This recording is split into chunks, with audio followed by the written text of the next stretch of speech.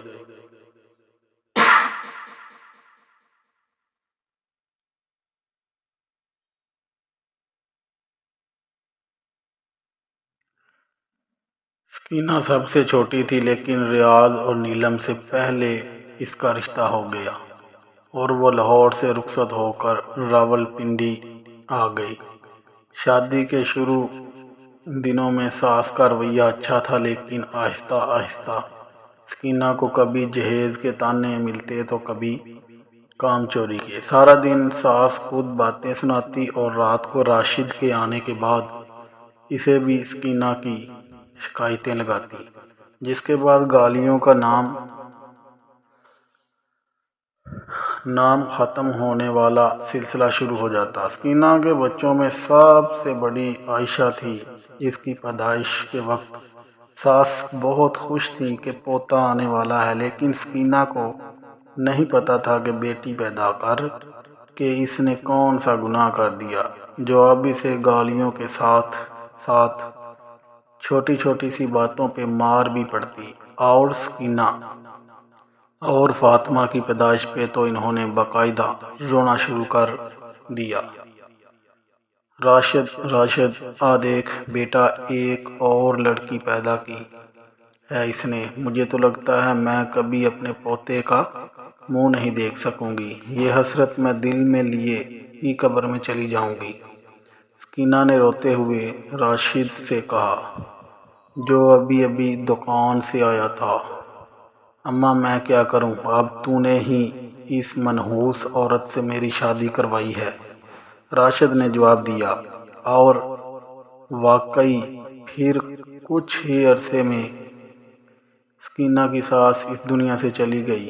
کچھ لوگ شاید اس بات کو یا تو سمجھتے نہیں ہیں اور یا سمجھنا ہی نہیں چاہتے کہ اولاد چاہے بیٹی ہو یا بیٹا، وہ اللہ کی مرضی ہے۔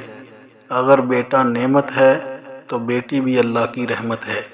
اور راشد بھی انہی لوگوں میں سے تھا جو ابھی بھی جانے سے پہلے سکینہ کو کہہ گیا تھا کہ مجھے بیٹا چاہیے، اگر اس دفعہ بیٹا نہیں ہوا تو ماں بیٹیوں کو گھر سے نکال دوں گا۔ پڑی رہنا پھر سڑکوں پر۔ اب رادہ کی پیدائش پہ سکینہ کو یہی ڈر تھا کہ راشد آئے گا تو کیا ہوگا۔ اگلے دن دوپہر کے وقت راشد گھر میں داخل ہوا۔ ننھی بچیاں اپنی نئی بہن کے ساتھ کھیل رہی تھیں، جبکہ سکینہ کھانا بنانے میں مصروف تھی۔ دھڑام کی آواز کے ساتھ دروازہ بند ہوا تو تینوں بچیوں نے سہم کر پیچھے دیکھا، جہاں غصے سے سرخ چہرہ لیے راشد کھڑا تھا۔ دروازے کی آواز سن کر سکینہ بھی باہر آ گئی۔ کون ہے؟ زینب، جو اتنی زور سے دروازہ، باقی لفظ اس کے منہ میں ہی رہ گئے۔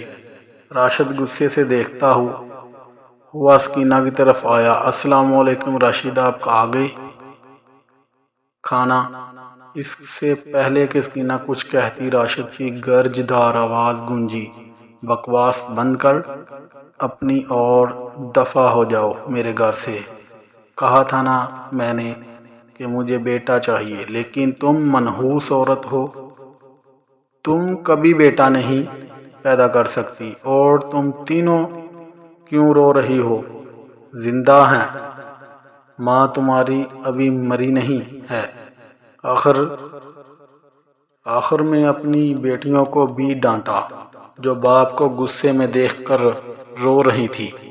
راشد، کیسی باتیں کر رہے ہیں آپ؟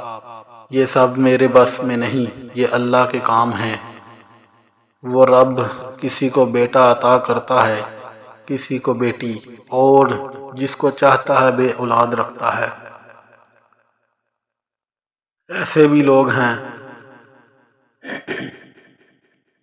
جو بیٹیوں کو ترستے ہیں۔ ان معصوم بچیوں نے آخر آپ کا کیا بگاڑا ہے؟ اگر اللہ نے چاہا تو ہمارا بیٹا بھی ہوگا۔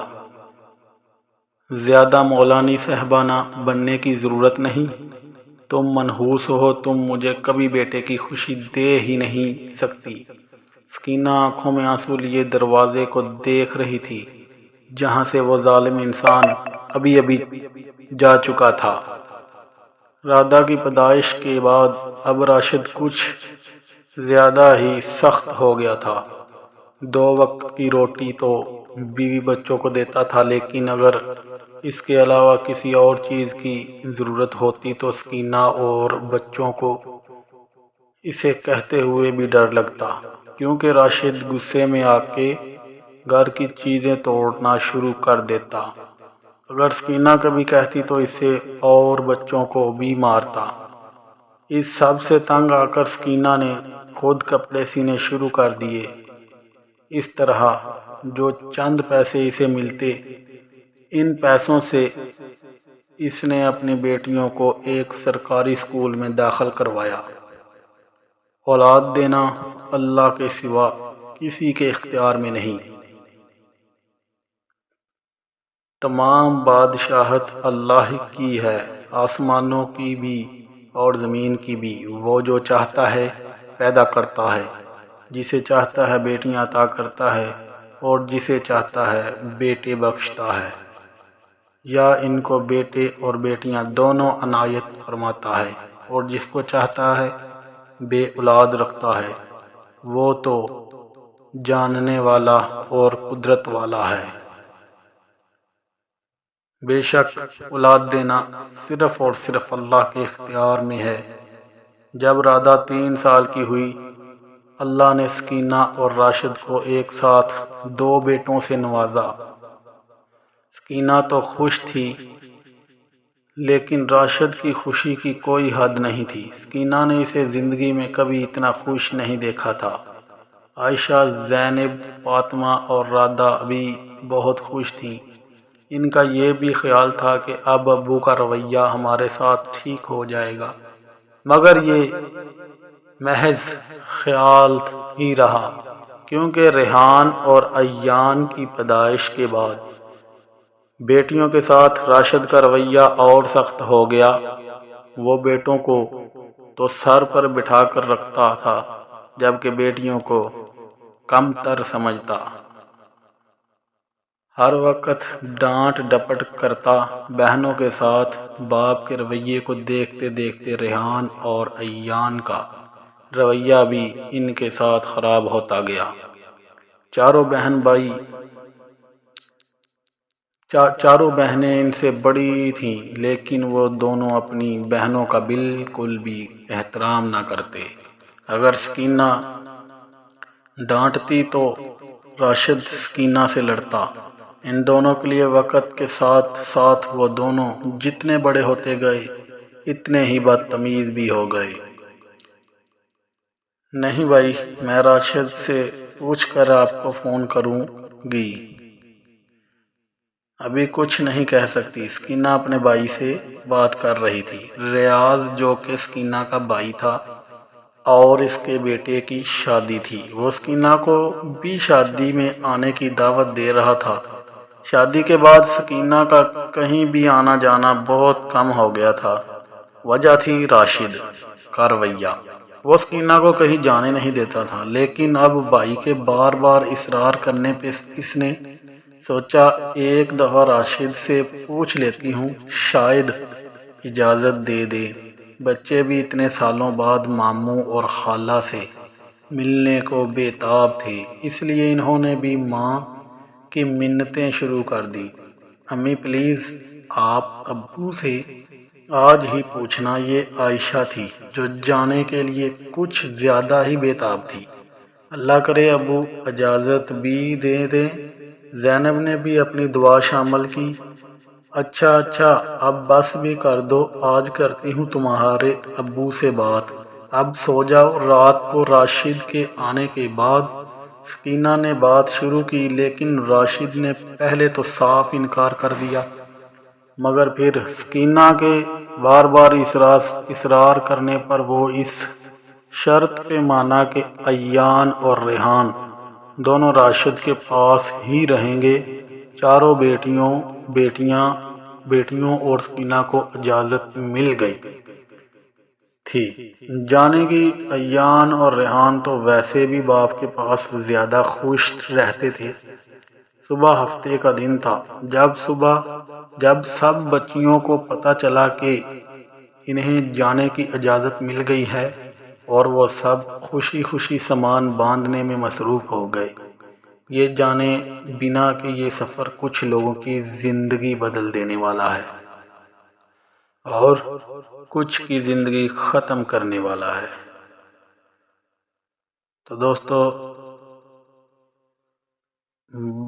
ملتے ہیں باقی کہانی کے ساتھ اگلی ویڈیو میں، تب تک کے لیے اپنا خیال رکھیے گا۔ اللہ حافظ۔ اگلا ایپیسوڈ سننے کے لیے ہمارا انتظار کیجیے گا اور کمنٹ باکس میں بتائیے گا کہ یہ سچی کہانی آپ کو کیسی لگی، اور پلیز کہانی پوری سنا کیجیے۔ میری ہر کہانی سبق آمیز ہے، اس سے بہت زیادہ سبق ملتا ہے، سیکھنے کو کچھ نہ کچھ ملتا ہے۔ تو ملتے ہیں کہانی کے اگلے حصے کے ساتھ اگلی ویڈیو میں، تب تک کے لیے اللہ حافظ۔